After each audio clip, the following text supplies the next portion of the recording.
الحمد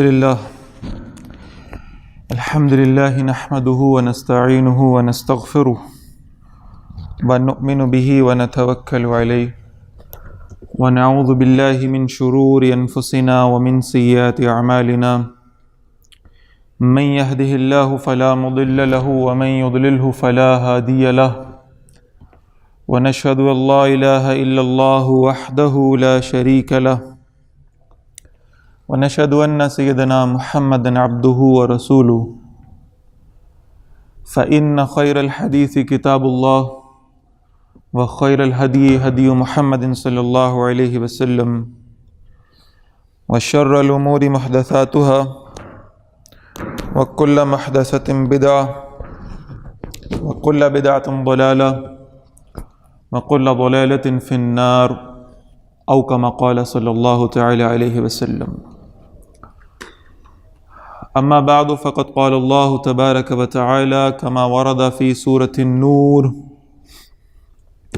أعوذ بالله من الشيطان الرجيم بسم الله الرحمن الرحيم وعد الله الذين آمنوا منكم وعملوا الصالحات ليستخلفنهم في الأرض كما استخلف الذين من قبلهم وليمكنن لهم دينهم الذي ارتضى لهم وَلَيُبَدِّلَنَّهُمْ مِنْ بَعْدِ خَوْفِهِمْ أَمْنًا يَعْبُدُونَنِي لَا يُشْرِكُونَ بِي شَيْئًا وَمَنْ كَفَرَ بَعْدَ ذَلِكَ فَأُولَئِكَ هُمُ الْفَاسِقُونَ. صدق اللہ العظیم. آج کل یہ ہوا بہت عام ہے، خاص طور پر جو ہمارا سیکولر طبقہ ہے اس کی طرف سے، کہ قائد اعظم جو ہیں ایک سیکولر پاکستان بنانا چاہ رہے تھے، اور پاکستان بنانے کا صرف مقصد جو تھا وہ آزادی کا حصول تھا کہ ہم کسی طرح سے آزاد ہو جائیں. تو کچھ تاریخی حقائق اگر زیر مطالعہ رہیں تو معلوم ہوتا ہے کہ یہ بالکل بہتان ہے قائد اعظم محمد علی جناح کی ذات پہ. اس لیے کہ دو باتیں سمجھیے. پہلی بات تو یہ ہے کہ کوئی مسلمان اگر وہ واقعی ایمان والا ہے تو اسے اس بات کو سمجھنا چاہیے کہ اسلام وہ دین ہے جو ہمیں انسانوں کی غلامی سے آزاد کرواتا ہے، اللہ کی غلامی میں لے کر آتا ہے. اللہ کی غلامی سے آزادی نہیں ہے. دعوت یہ تھی نا کہ انسانوں کی غلامی سے آزاد ہو جاؤ، معاشرے کی غلامی سے آزاد ہو جاؤ، رسوم و رواج کی غلامی سے آزاد ہو جاؤ، اور ایک اللہ کی غلامی میں اپنے آپ کو لے آؤ، اس دائرے میں اپنے آپ کو محدود کر لو. تو معلوم ہوا کہ کوئی مادر پدر آزادی کا تو ہمارا دین قائل ہی نہیں ہے.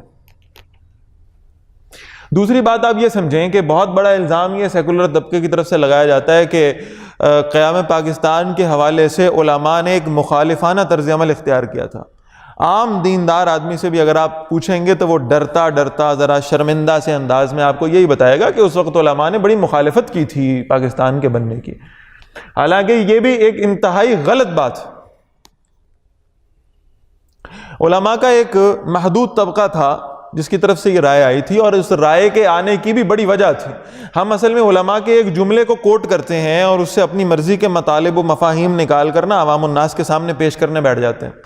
حالانکہ آپ کو معلوم ہونا چاہیے کہ جن علماء نے اس وقت یہ رائے ظاہر بھی کی تھی ان کا کہنا یہ تھا کہ آپ ایک چھوٹے سے خطے پر کیوں ماننے کو تیار ہیں کہ اسے پاکستان بنائیں گے؟ پورا بر صغیر جو ہے اس پر مسلمانوں کی حکومت رہی تھی، اس کا اتنا بڑا حصہ ہم ہندوؤں کو کیوں دیں؟ اس پہ تو حکومت مسلمانوں کی ہونی چاہیے. لہذا یہ طرز عمل تھا. لیکن بہرحال میں اس سے اگلی بات آپ سے عرض کروں کہ آپ جب تاریخ کو پڑھیں گے بالکل غیر جانبدارانہ انداز میں تو آپ کو معلوم ہوگا کہ جب پاکستان بن گیا تو علماء نے اسے ملک نہیں سمجھا بلکہ اسے مسجد کا درجہ دیا ہے. یہ مسجد ہے، یہ اس لیے بنائی گئی تھی کہ اس میں اللہ تعالیٰ کے احکامات کی پاسداری کی جائے. ان المساجد للہ فلا تدعوا مع اللہ احدا. تو علماء نے لکھا ہے کہ جو احکامات کسی مسجد پر اللہ کے نام کی کبریائی کو بلند کرنے کے حوالے سے آئے ہیں نا، وہی احکامات مملکت پاکستان میں بھی اللہ کے احکامات کی سربلندی کے لیے آئیں گے. ایک ہی انداز اختیار کیا گیا ہے۔ تیسری بات آپ یہ سمجھیں، موضوع کے دوسرے حصے کی طرف مجھے آنا ہے جلد۔ تیسری بات آپ یہ سمجھیں کہ یہ جو الزام ہے قائد اعظم پر کہ کوئی سیکولر قسم کی ریاست قائد اعظم چاہ رہے تھے خدا نخواستہ، تو آپ حیران ہو جائیں گے کہ حضرت مولانا اشرف علی تھانوی صاحب رحمۃ اللہ علیہ کو جب یہ معلوم پڑا ہے کہ یہ اس طرح سے ایک تحریک چل رہی ہے اور اس وقت اس کا یہ ایک کانسیپٹ ہے اور اس تصور کے حوالے سے ان کی گفتگو جاری ہے اور یہ کوشش کر رہے ہیں، تو حضرت تھانوی صاحب رحمۃ اللہ علیہ نے باقاعدہ 3 علماء کا ایک وفد بھیجا ہے قائد اعظم کے پاس، اور وہاں بیٹھ کر اس پر گفت و شنید ہوئی ہے، اور پھر قائد اعظم نے وہ بیان جاری کیا ہے جو اس وقت تاریخ کا حصہ ہے۔ اور یا مقبول جان صاحب جب یہ سیکرٹری آرکائیوز تھے، ان سے میری خود بات ہوئی، انہوں نے کہا میں نے اس سارے یعنی آرکائیوز کو کھنگالا اور اس کے اندر سے یہ بیان مجھے ملا ہے باقاعدہ ثبوت کے ساتھ کہ قائد اعظم نے یہ کہا تھا کہ ہم نے پاکستان جو حاصل کیا ہے اس میں اب ہم نے خلافت راشدہ کے ماڈل کو فالو کرنا ہے۔ بڑی عجیب بات، قائد اعظم کے جو ذاتی معالج ہیں نا، انہوں نے کتاب لکھی 1987 میں غالباً فوت ہوئے، انہوں نے کتاب لکھی اور اس کتاب میں انہوں نے اس بات کا اظہار فرمایا کہ قائد اعظم کا معاملہ یہ تھا کہ اگر لارڈ ماؤنٹ بیٹن بھی اگر آگ ان سے ملاقات کے لیے آتا تھا نا، تو جتنا وقت قائد اعظم کے ساتھ طے ہوتا تھا قائد اعظم اس وقت کی بالکل پاسداری کرتے تھے۔ مثال کے طور پر اگر 5 بجے کا وقت ہے نا، تو 5 بجنے میں 5 منٹ ابھی باقی ہوتے تھے تو قائد اعظم اپنی گھڑی کی طرف دیکھنے لگتے تھے۔ اس کا مطلب کیا تھا کہ لارڈ صاحب اپنی بات کو جلد از جلد ختم کیجیے، آپ کا وقت ختم ہونے والا ہے۔ اور لارڈ ماؤنٹ بیٹن بھی اس بات کو سمجھتے تھے، لہٰذا 5 بجے کے بالکل وقت پر وہ اپنی بات ختم کر کے میٹنگ ختم کر کے اٹھ جاتے تھے۔ انہیں معلوم تھا کہ قائد اعظم اپنے وقت کے پابند۔ لیکن آپ حیران ہوں گے کہ قائد اعظم کے ذاتی معالج یہ لکھتے ہیں کہ قائد اعظم نے اپنے خادم کو یہ ہدایت کی ہوئی تھی کہ حضرت تھانوی صاحب رحمۃ اللہ علیہ نے جن 3 علماء کی ڈیوٹی لگائی ہوئی ہے، یہ 3 علماء جب بھی ملاقات کے لیے آئیں تو یاد رکھو ان سے ملاقات کے شروع ہونے کا وقت طے کرنا، ختم ہونے کا طے مت کرنا، یعنی اس کے بعد میری کوئی مصروفیت نہ رکھنا۔ ہو سکتا ہے کہ گفتگو لمبی ہو جائے، ہو سکتا ہے کہ اس پر ہم مزید بات چیت کریں۔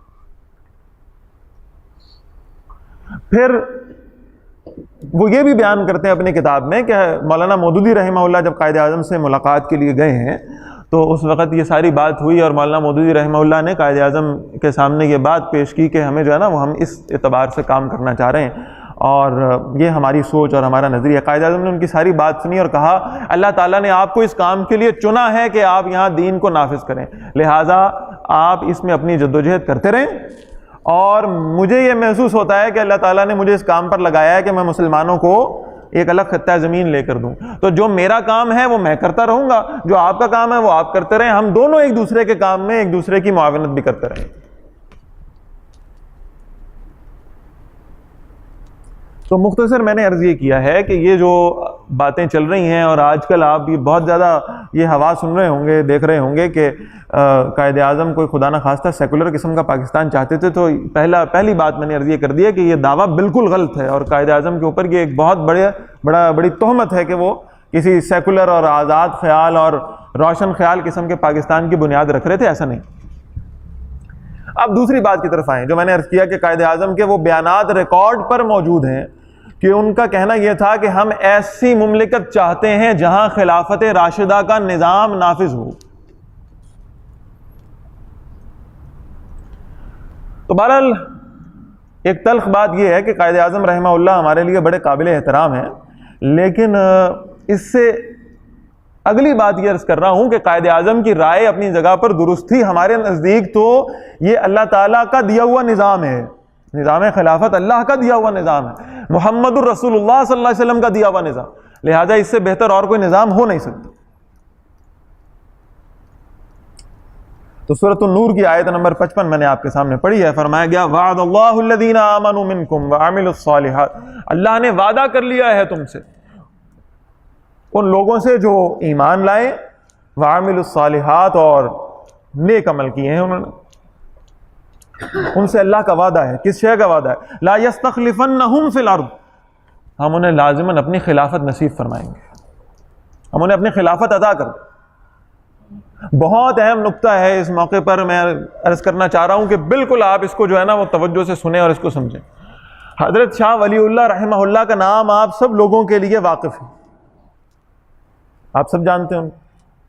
حضرت شاہ صاحب رحمہ اللہ لکھتے ہیں کہ میں نے قرآن مجید کے 2 موضوعات کو، 2 آیات کو میں نے پڑھا اور میں اس میں ایک پریشانی کا شکار ہوا کہ یہ 2 موضوعات کو آپس میں یعنی ایک دوسرے سے مختلف نظر آ رہے ہیں۔ پہلا موضوع یہ تھا وَمَا خَلَقْتُ الْجِنَّ وَالْإِنسَ إِلَّا لِيَعْبُدُونَ، ہم نے انسانوں اور جنوں کو کیوں پیدا کیا ہے؟ اپنی عبادت کے لیے۔ لیکن شاہ صاحب کہتے ہیں کہ جب میں نے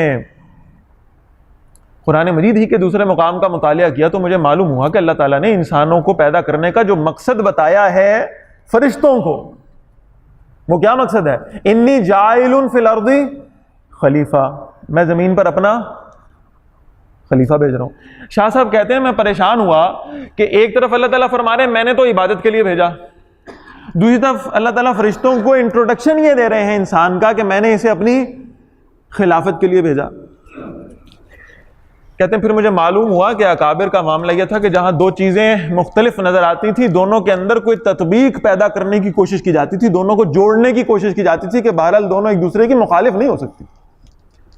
تو پھر حضرت شاہ ولی اللہ رحمہ اللہ کی رائے عرض کر رہا ہوں کہ جو انہوں نے ان دونوں کی تطبیق کی ہے، ان دونوں کو جوڑا ہے، ان دونوں میں سملیرٹی جو انہوں نے پیش کی ہے نا، وہ بہت خوبصورت جملہ ہے۔ وہ کہتے ہیں صاحبو یاد رکھنا خلافت ہی اصل عبادت ہے، خلافت ہی اصل عبادت۔ اس دنیا میں انسان کو بھیجا اس لیے گیا ہے کہ اللہ کے حکموں کو نافذ کرے اور اللہ کے احکامات کے نفاذ کا کمپلیٹ پیکج نظام خلافت۔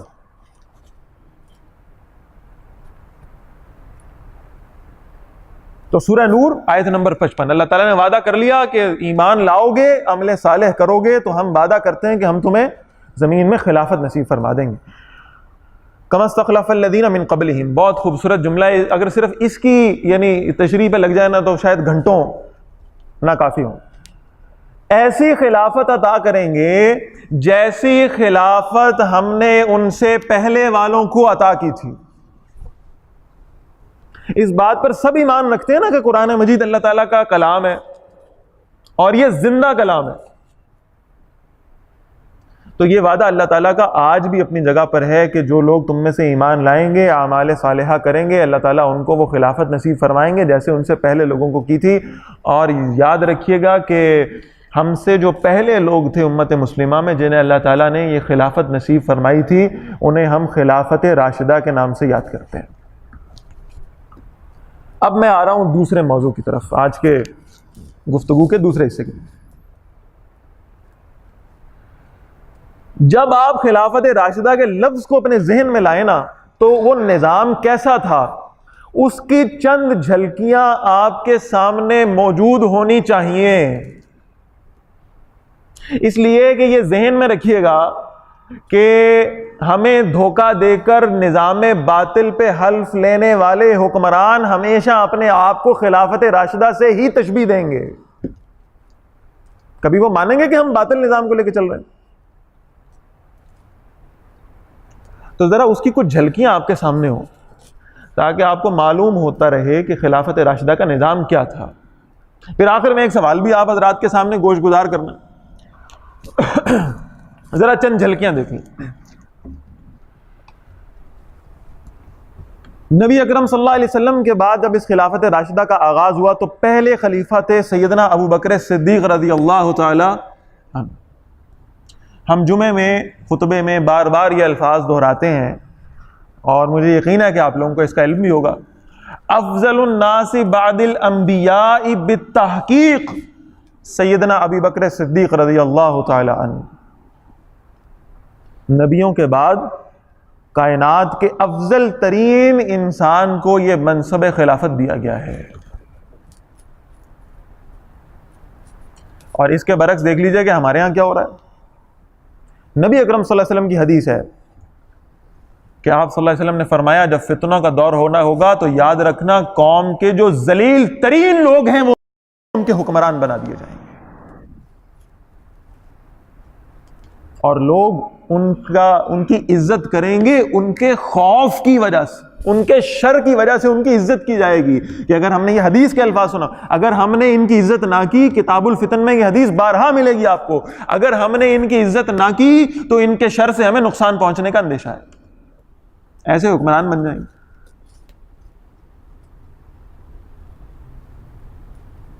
حضرت ابوبکر رضی اللہ تعالیٰ عنہ کے بعد یہ منصب خلافت ملا ہے حضرت عمر رضی اللہ تعالیٰ عنہ کو. بلا شبہ بلا شبہ بلا شبہ اہل السنہ والجماعہ کا اس بات پر اجماع ہے کہ خلافت نے اپنا صحیح جو رنگ دکھایا ہے نا، جو خلافت کے ثمرات و برکات صحیح طور پر نظر آئے ہیں، وہ سیدنا عمر فاروق رضی اللہ تعالیٰ عنہ کے دور میں ہے. یہ چلے میں نے تو اہل السنہ والجماعہ کا لفظ استعمال کر دیا، امت کا لفظ استعمال کر دیا. امت تو دور کی بات ہے، یہ جو جتنے مستشرقین ہیں، جتنے اسلام پر تنقیدوں کے انبار لگا دینے والے، کتابوں پہ کتابیں لکھ دینے والے ہیں مخالفانہ، وہ بھی اس بات کو مانتے ہیں کہ حضرت عمر رضی اللہ تعالیٰ عنہ کا دور یہ تاریخ کے سنہری ترین دور میں لکھا جا سکتا ہے. اس اعتبار سے صرف چند جھلکیاں عرض کر دیتا ہوں، بہت مختصر وقت. حضرت ابوبکر رضی اللہ تعالیٰ عنہ جب وفات کا وقت قریب ہوا، حضرت عثمان غنی رضی اللہ تعالیٰ عنہ کو بلایا، لکھوایا حضرت عمر رضی اللہ تعالیٰ عنہ کا نام. بعض روایت میں آتا ہے حضرت عثمان رضی اللہ تعالیٰ عنہ نے خود لکھ لیا، کیونکہ بے ہوشی کی کیفیت تھی حضرت ابوبکر پر. پھر جب ہوش آیا تو حضرت ابوبکر رضی اللہ تعالیٰ عنہ نے کہا کہ بالکل آپ نے صحیح نام لکھا، میں بھی عمر کا نام ہی لکھوانا چاہ رہا تھا. اس کے بعد حضرت ابوبکر رضی اللہ تعالیٰ عنہ نے حضرت عمر رضی اللہ تعالیٰ عنہ کو بلایا اور فرمایا، عمر میں مسلمانوں کی خلافت آپ کے ذمہ لگا رہا ہوں. آپ حیران ہو جائیں گے، کوئی ایک الیکشن کمپین نہیں ہوئی، کوئی جلسہ نہیں ہوا، کوئی ووٹ نہیں مانگنے پڑے، کوئی گھر گھر جا کر اپیلیں نہیں کرنی پڑی، ٹھیک ہے نا، اور بیٹھے بٹھائے مسلمانوں کے متفقہ امیر المومنین کی جو پوسٹ ہے نا، وہ حضرت عمر رضی اللہ تعالیٰ عنہ کو آفر کی جا رہی. اور ایک لمحہ سوچے بغیر میں عرض یہ کرنا چاہ رہا ہوں کہ نبی اکرم صلی اللہ علیہ وسلم نے اپنے ساتھیوں کی تربیت کس انداز کی تھی کہ یہ عہدوں کے شوقین نہیں تھے. ایک لمحہ سوچے بغیر حضرت عمر رضی اللہ تعالیٰ عنہ نے جواب دیا، لا حاجت لی بہا، امیر المومنین مجھے اس عہدے کی کوئی حاجت نہیں ہے، مجھے کوئی شوق نہیں.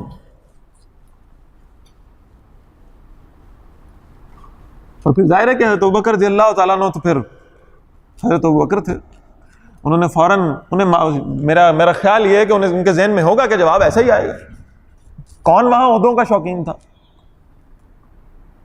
انہوں نے فوراً جواب دیا، ولیکن بہا الیک حاجہ، عمر رضی اللہ تعالیٰ عنہ آپ کو خلافت کی ضرورت نہیں ہوگی، لیکن اس وقت خلافت کے منصب کو آپ کی ضرورت ہے، لہذا یہ ذمہ داری آپ نبھائیں گے. اور کیسی وہ ذمہ داری نبھائی ہے سیدنا عمر فاروق رضی اللہ تعالیٰ عنہ. وہ واقعہ آپ سب کو یاد ہے کہ گھر میں راتوں کو نکلا کرتے تھے، مدینے کی گلیوں میں چکر لگایا کرتے تھے. وہ جس بڑھیا کے گھر میں بچے بھوکے تھے اس کے گھر گئے، لیکن وہ اصل میں ہماری درسی کتابوں میں بڑا مختصر وہ واقعہ لکھا ہوا ہے. آپ اسے جو خلفائے راشدین پر کتابیں لکھی گئی نا، شاہ معین الدین احمد ندوی رحمۃ اللہ علیہ کی کتاب ہے خلافت راشدہ، بہت خلفائے راشدین، بہت اچھی کتاب، بڑی تفصیل سے انہوں نے اس واقعے کو لکھا. حضرت عمر رضی اللہ تعالیٰ عنہ گھر سے نکلے، اس گھر میں سے بچوں کے رونے کی آوازیں آئیں. حضرت عمر رضی اللہ تعالیٰ عنہ نے اس عورت سے جا کے پوچھا، وہ پہچانتی نہیں تھی کہ یہ عمر ہیں، یہ امیر المومنین. جا کے پوچھا، بی بی بچے رو رہے ہیں، کیوں رو رہے ہیں؟ کہا جی بھوکے ہیں، گھر میں کھانے کو کچھ نہیں. ہانڈی تو اس لیے دھری ہوئی ہے کہ ان کو تسلی دلا سکوں کہ ان کے لیے کھانا بن رہا ہے، اور یہ بس اسی تسلی کے ساتھ یہ سو جائیں کسی طرح. حضرت عمر رضی اللہ تعالیٰ نے پوچھا کہ اگر تیرے گھر میں یہ حالت ہے تو نے امیر المومنین کو جا کر اس بات کی اطلاع کیوں نہیں دی؟ وہ تو پہچانتی نہیں تھی کہ حضرت عمر رضی اللہ تعالیٰ، تو نے امیر المومنین کو اس کی اطلاع کیوں نہیں دی؟ اب اس عورت کا جواب سنو. اس نے کہا، اگر حضرت عمر رضی اللہ تعالیٰ عنہ کو میرے گھر کی مشکلات کا احساس نہیں ہے تو انہیں منصب خلافت پر بیٹھنے کا بھی کوئی اختیار نہیں.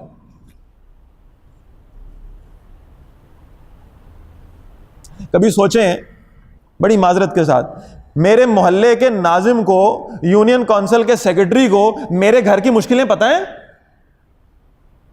اور وہ 22 لاکھ مربع میل کا حکمران، کوئی ایکسکیوز نہیں دیا آگے سے عمر رضی اللہ تعالیٰ عنہ نے کہ بھائی دیکھیں میں نے اتنی بڑی مطلب عمارت دیکھنی ہوتی ہے، اتنا طویل رقبہ ہے میرے پاس، میں نے اس کو لک آفٹر کرنا ہوتا ہے، میں ایک ایک گھر کے تو نہیں پتہ کر سکتا، کوئی ایکسکیوز نہیں۔ وہیں سے واپس لوٹے، بیت المال میں آئے، اناج کی بوری، اور وہ شاہ صاحب نے لکھا ہے کہ وہ ایسا نہیں تھا کہ گندم اٹھا لی ہو، مختلف چیزیں، یہ بھی لے لو، کچھ یہ بھی لے لو، کچھ یہ بھی لے لو، کچھ یہ بھی لے لو، ساری جمع کر، بس نہیں چلتا تھا حضرت عمر رضی اللہ تعالیٰ عنہ کا کہ سارا بیت المال ہی لے جائیں۔ اس بوری کو اٹھایا، خادم نے کہا امیر صاحب میں اٹھا لیتا ہوں، کہا تو قیامت کے دن میرا بوجھ اٹھا سکے گا؟ مجھے اپنا بوجھ خود اٹھانے، خود 22 لاکھ مربع میل کا حکمران خود اپنے کندھوں پر اناج کی بوری اٹھا کر اس خاتون کے گھر گیا، کہا جی اناج ہے پکا لیں۔ خادم نے کہا حضرت چلیں آگے بھی دورے کرنے۔ آپ جملہ سنیں جو شاہ صاحب نے لکھا ہے نا، بڑا پیارا جملہ ہے۔ حضرت عمر رضی اللہ تعالیٰ عنہ کہنے لگے اللہ کے بندے، میں نے ان بچوں کو روتا دیکھا ہے، میں جب تک انہیں ہنستا نہ دیکھ لوں تب تک مجھے سکون نہیں آئے، میں تو ایسے نہیں جاؤں۔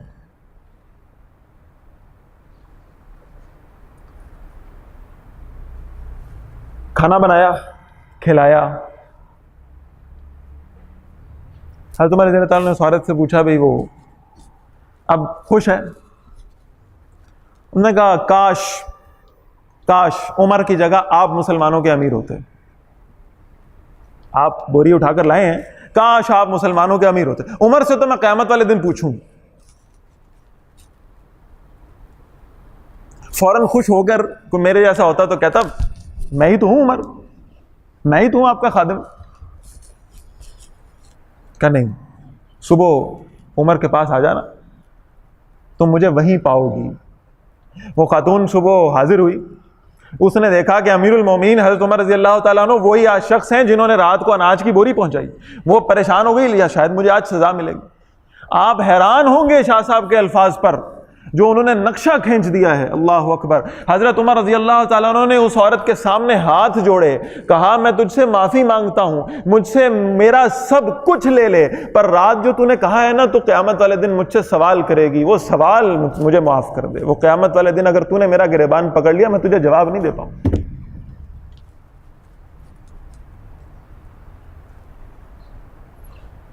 اسی طرح رات کو گشت کر رہے تھے، ایک جھونپڑا لگا ہوا تھا، جھونپڑا لگا ہوا، اس جھونپڑے کے باہر ایک آدمی نا بے چین ہو کر ٹہل رہا ہے، بار بار چکر لگا رہا ہے۔ وہ بھی باہر سے کہیں سے آیا تھا، مسافر تھا، حضرت عمر رضی اللہ تعالیٰ عنہ کو پہچانتا نہیں تھا۔ پوچھا بھائی کیا ہوا، کس بات کی پریشانی؟ کہا میری بیوی حاملہ ہے، میرے پاس نا کوئی وہ یہاں پہ میں کسی کو جانتا نہیں، مجھے پتہ نہیں ہے کسی دائی کا، کس کے پاس جاؤں، کوئی علم نہیں۔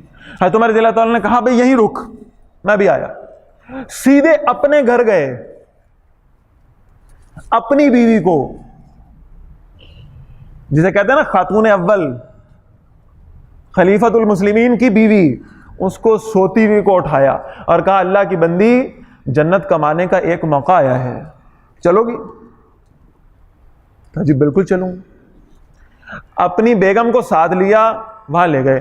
بیگم اندر خیمے میں چلی گئی اس خاتون کے پاس جو حاملہ تھی، اور خود حضرت عمر رضی اللہ تعالیٰ عنہ اس آدمی کے ساتھ ٹہل رہے ہیں اور اس کو تسلی دے، کوئی بات نہیں اللہ خیر کرے گا، کوئی بات نہیں اللہ خیر کرے گا۔ تھوڑی دیر بعد نا حضرت عمر رضی اللہ تعالیٰ عنہ کی اہلیہ نے جھونپڑے کے اندر سے آواز دی، امیر المومنین مبارک ہو، اللہ نے بیٹا دیا ہے۔ حضرت عمر رضی اللہ تعالیٰ عنہ خوش، اور وہ جس کو اللہ نے بیٹا دیا تھا جو حضرت عمر کے ساتھ تھا وہ پریشان۔ حضرت عمر رضی اللہ تعالیٰ نے پوچھا اللہ کے بندے اللہ نے تجھے بیٹا دیا ہے، اتنی بڑی نعمت ہے، تو خوش نہیں ہو رہا؟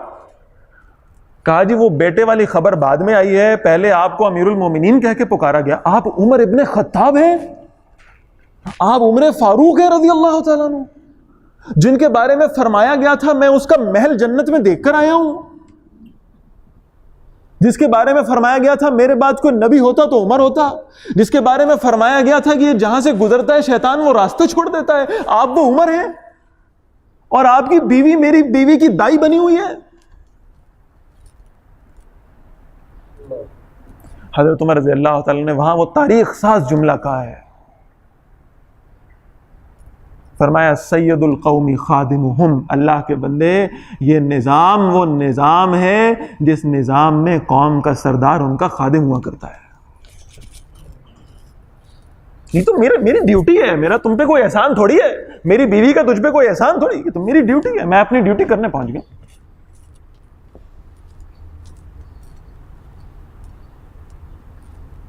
یہ ہے وہ نظام، یہ ہیں وہ حکمران جو اس نظام سے پیدا ہوا کرتے ہیں۔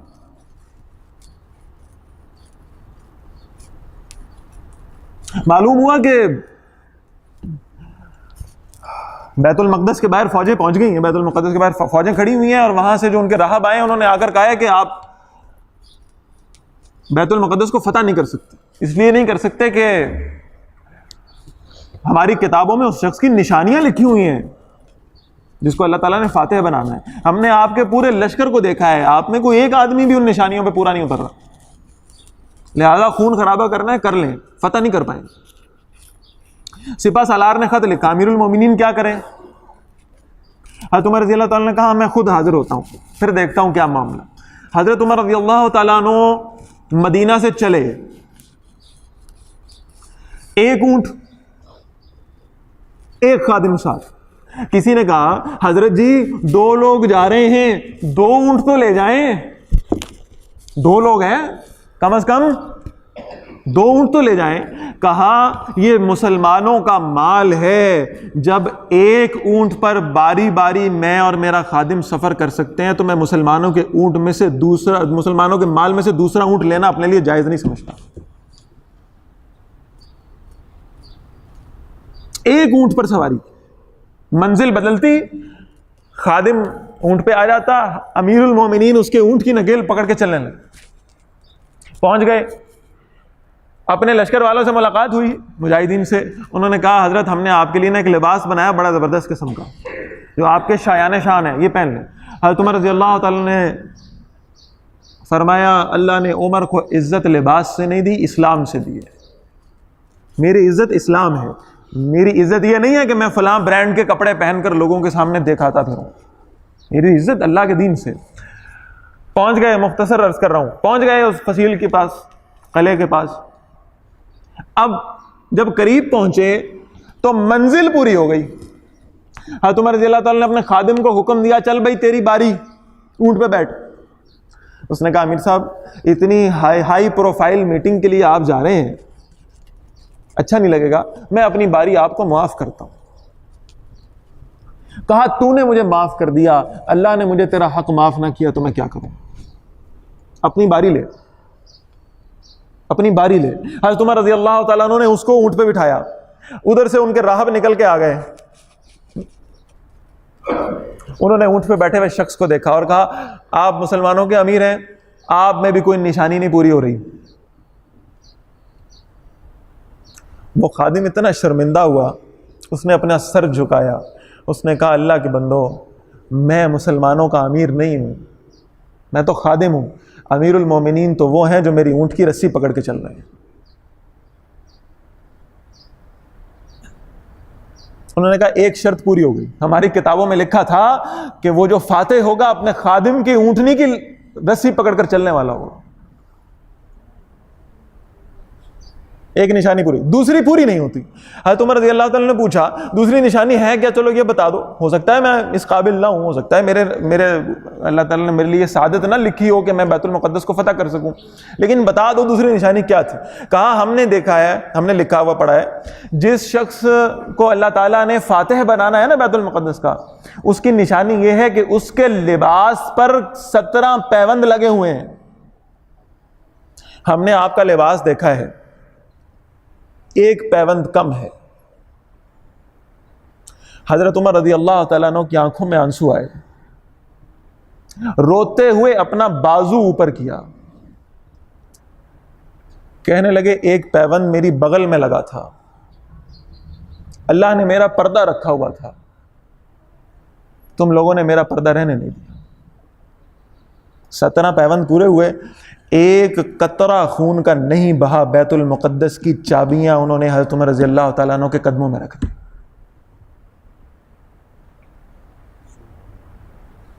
مدینہ منورہ، بہت عجیب بات سنائے لوں، مدینہ منورہ کی گلیوں میں حضرت عمر رضی اللہ تعالیٰ عنہ پریشان پھر رہے ہیں، پریشان، ادھر سے ادھر، ادھر سے۔ کسی نے پوچھا حضرت کیا پریشانی، کیا پریشانی؟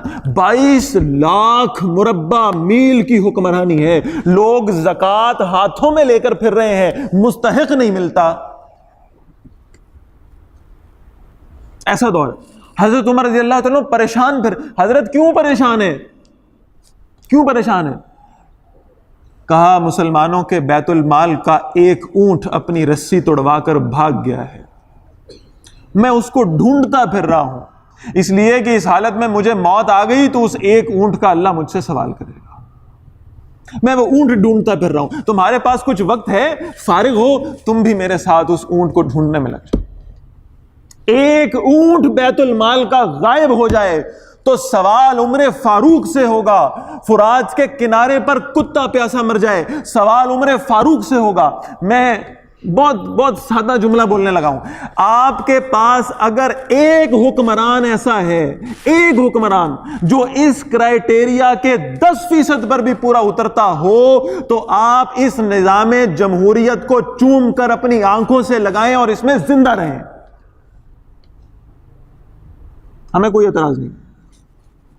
اور اگر آپ کو ایک حکمران بھی نہ ملے، اور کبھی نہیں ملے گا، اس لیے کہ اس بدبودار نظام کے اندر سے یہ عادل حکمران نہیں مل سکتے آپ کو، تو پھر خدا را اس نظام جمہوریت کے راگ الاپنا چھوڑیں اور اس خلافت راشدہ کے نظام کی طرف جائیں، جس کے بارے میں پاکستان کے حوالے سے یہ وعدہ کیا گیا تھا کہ یہ خطہ ارضی مل گیا تو ہم اس میں اسے نافذ کر دیں گے۔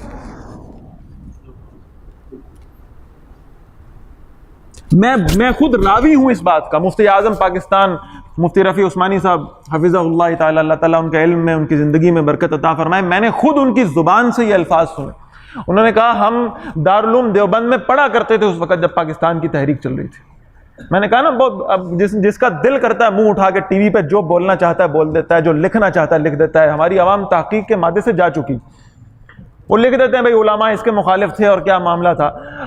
مفتی رفیع عثمانی صاحب حفظہ اللہ کے یعنی زبان سے میں نے خود یہ الفاظ سنے کہ ہم دارالعلوم دیوبند میں تھے اور ہماری ایک بچہ مسلم لیگ تھی۔ کیا تھی بھائی؟ بچہ مسلم لیگ۔ وہ کہتے ہیں ہم جتنے چھوٹے چھوٹے طلباء تھے نا وہاں حفظ کر رہے تھے، تو کہتے ہیں وہاں سے ہم نکلا کرتے تھے اور وہاں پہ انڈیا میں ہم گلیوں میں پاکستان کا مطلب کیا، لا الہ الا اللہ کے نعرے لگایا کرتے تھے۔ بچپن، یہ میں نے خود ان کی زبان سے سنا۔ تو میرے بھائیوں، میں بہت معذرت سے یہ عرض کر رہا ہوں، سورۃ التکاثر پڑھ لیں، اس کی آخری آیت بھی پڑھ لیں، ثم لتسألن یومئذ عن النعیم، ہم ایک ایک نعمت کے بارے میں تم سے سوال کریں گے۔ حضور صلی اللہ علیہ وسلم نے فرمایا بھائی ایک وہ روٹی کا ٹکڑا جو تم نے کھا لیا اور اپنے معدے کو تر کر لیا، اس کے بارے میں سوال نہیں ہوگا، وہ تو ضرورت تھی، اس کے بعد جو کچھ کھاؤ گے سوال ہوگا۔ جو لباس کا ٹکڑا جس سے اپنا سطر چھپا لیا، اس کا سوال نہیں ہوگا۔ باقی جتنے برانڈڈ کپڑے پہنتے رہے، سوال ہوگا قیامت کے دن۔ حرام نہیں ہے لیکن سوال ہوگا۔ اور چھت کا وہ ٹکڑا جس سے تم نے اپنے سر کو چھپا لیا، موسم کے شدت سے محفوظ کر لیا، اس کا سوال نہیں ہوگا۔ باقی جتنے بڑے بڑے یعنی محل کھڑے کرتے رہے، سوال ہوگا، پوچھا جائے گا۔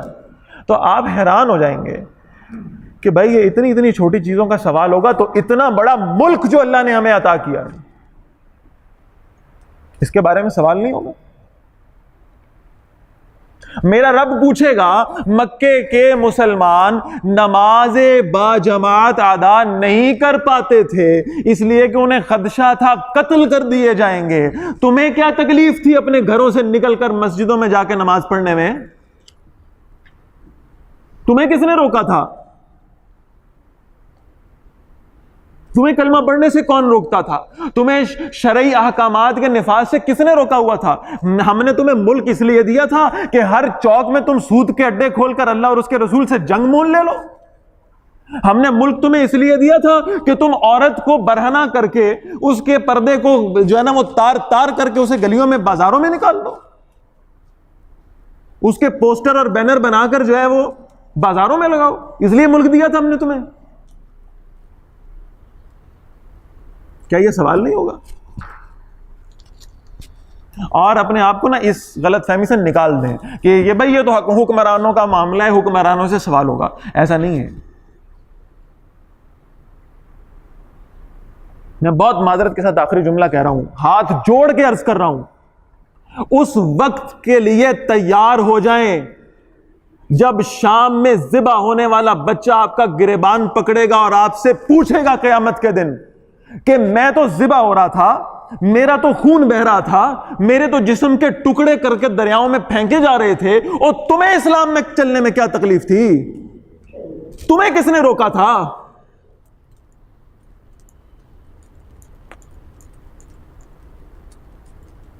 حاسبو قبل ان تحاسبو، حضور صلی اللہ علیہ وسلم نے فرمایا اپنا حساب کر لو اس سے پہلے کہ تمہارا حساب کیا جائے۔ یہ جو شہادتیں ہو رہی ہیں، یہ جو لوگ دنیا سے جا رہے ہیں، یہ جو مسلمان روتے چیختے چلاتے جو ہے نا اپنی زندگیاں نچھاور کر رہے ہیں، یہ تو کامیاب ہو جائیں گے۔ اللہ تعالیٰ نے ان کو جو شہادت کا مقام دیا، ان کی اگلی زندگیاں جو ہے وہ اللہ تعالیٰ نے ان کے لیے جنتیں رکھ دی، یہ تو کامیاب ہیں۔ سوال تو ہمارے لیے ہے، ہم سے پوچھا جائے گا کہ تمہیں کیا تکلیف تھی اسلامی نظام لانے میں؟ تمہیں کس نے روکا تھا؟ تم پہ کون سے جو ہے وہ بم برسائے جا رہے تھے؟ یہ سوال میرے بھائی ہم سے ہونا ہے۔ اس سے پہلے کہ حساب کیا جائے اپنا حساب خود کر لو۔ اللہ تعالی ہمیں اس مملکت پاکستان میں اللہ اور اللہ کے رسول صلی اللہ علیہ وسلم کے دیے ہوئے نظام کو برپا کرنے کی، اسے نافذ کرنے کی توفیق عطا فرمائے، اور اس ساری جدوجہد میں اللہ تعالی ہماری جو کوشش اور محنت ہے اس کو قبول فرمائے۔ اقول قولی ھذا واستغفر اللہ لی ولکم ولسائر المسلمین والمسلمات۔